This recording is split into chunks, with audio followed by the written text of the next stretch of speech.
Canberra, Australian Prime Minister Scott Morrison denied that he had lied to France's President Emmanuel Macron while secretly negotiating a submarine deal with the United States and Britain, an accusation that has escalated a rift over Australia's surprise cancellation of a French deal. Deputy Prime Minister Barnaby Joyce suggested France was overreacting, saying, "We didn't deface the Eiffel Tower." Australia in September dropped the 5-year-old, $90 million Australian dollar, $66 million, contract with majority French state-owned naval group to build 12 conventional diesel-electric submarines.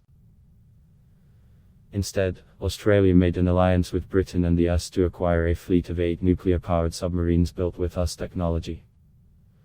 Macron told Australian reporters late Sunday in Rome, where both leaders attended the Group of 20 Nations summit, the new alliance was very bad news for the credibility of Australia and very bad news for the trust that great partners can have with Australia. Answering a reporter's question about whether he thinks Morrison lied to him, Macron replied, "I don't think, I know he lied."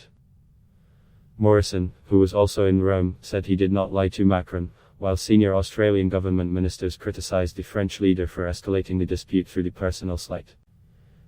"We didn't steal an island, we didn't deface the Eiffel Tower, it was a contract," Joyce said in the Australian capital on Monday. Contracts have terms and conditions, and one of those terms and conditions and propositions is that you might get out of the contract.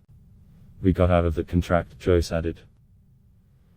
Joyce's office could not say whether "steal an island" was a reference to the English Channel's tiny Sark Island, which unemployed French nuclear physicist André Gauds attempted to overthrow with an assault rifle in 1990. The bizarre event inspired the 2013 movie, The Man Who Tried to Steal an Island. Cabinet Minister David Littleproud described Macron's criticism of Morrison as unreasonable. Morrison could not reveal that the United States had offered Australia nuclear propulsion technology when the pair dined together in June for national security reasons, Littleproud said. "I was very clear that the conventional submarines were not going to be able to meet our strategic interest," Morrison said. Macron had refused to take Morrison's phone calls after the submarine furor broke until hours before the Australian leader was to fly to Rome last week.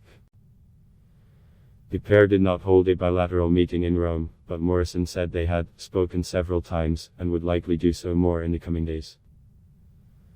Both leaders will attend the Union Climate Summit in Glasgow, Scotland, this week. President Joe Biden told Macron last week that the US had been clumsy in its handling of the Australian submarine alliance.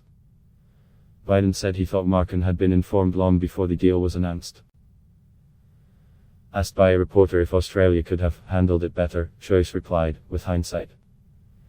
He then drew an analogy to the Melbourne Cup, Australia's best-known horse race, which will be run on Tuesday. Ad block test. Why?